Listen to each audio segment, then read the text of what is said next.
today's video, I'm going to talk about 3 things my husband didn't realize about my hearing loss until after we were newlyweds. My name is Emily. I have a 2-sided genetic hearing loss. I've been wearing hearing aids since I was 4 months old. I created Definite Hearing as a way to increase awareness for the deaf and hard of hearing, and also as a way to support hearing loved ones of hard of hearing people. Let's get to it. Item number 1 is Joel, my husband, did not realize how much I rely on reading lips. You know, being lovebirds, we would be facing each other all the time, talking googly-eyed and all of that. But since we got married, we have been in lots of different environments. And Joel has realized that if I'm going to hear him, typically he needs to be facing me. With a moderate to severe hearing loss, I rely heavily on visual cues to understand what I'm hearing. And so Joel puts in the extra effort to make sure he's facing me when he's talking to me, so that I can understand him better. Good communication is the foundation of any great relationship.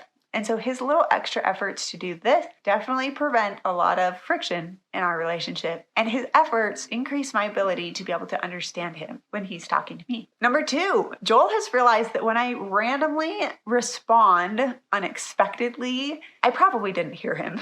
So for example, if I ever misheard anything and I responded with a gruff tone change, or I was defensive and then he became defensive, and then it led to an argument that just was based on mishearing him in the first place, he's just realized that if he gets an unexpected reaction, he knows that I likely didn't hear him. So instead of getting defensive, he will respond with, "I don't think you heard me right." And then he'll simply repeat what he had originally said. This realization and his patience in implementing this practice with me has drastically reduced conflicts and disagreements. Sometimes it can be hard for me to admit that I didn't hear him right when I didn't know I didn't hear him right. You don't know what you don't hear. So as a hearing person speaking to a hard of hearing person, if you ever get an unexpected response or something that shocks you, give them the benefit of a doubt, repeat what you said, and simply go on with your day. Last but not least, because my brain is always anticipating, interpreting, trying to understand what I'm hearing, my brain autofills Joel's fake swear words.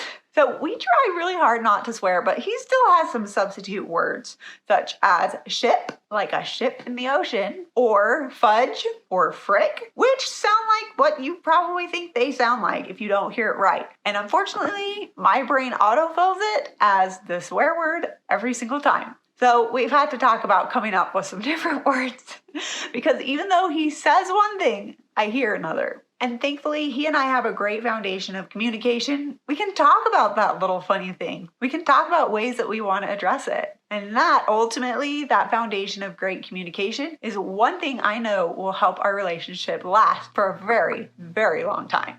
Forever, in fact, I hope.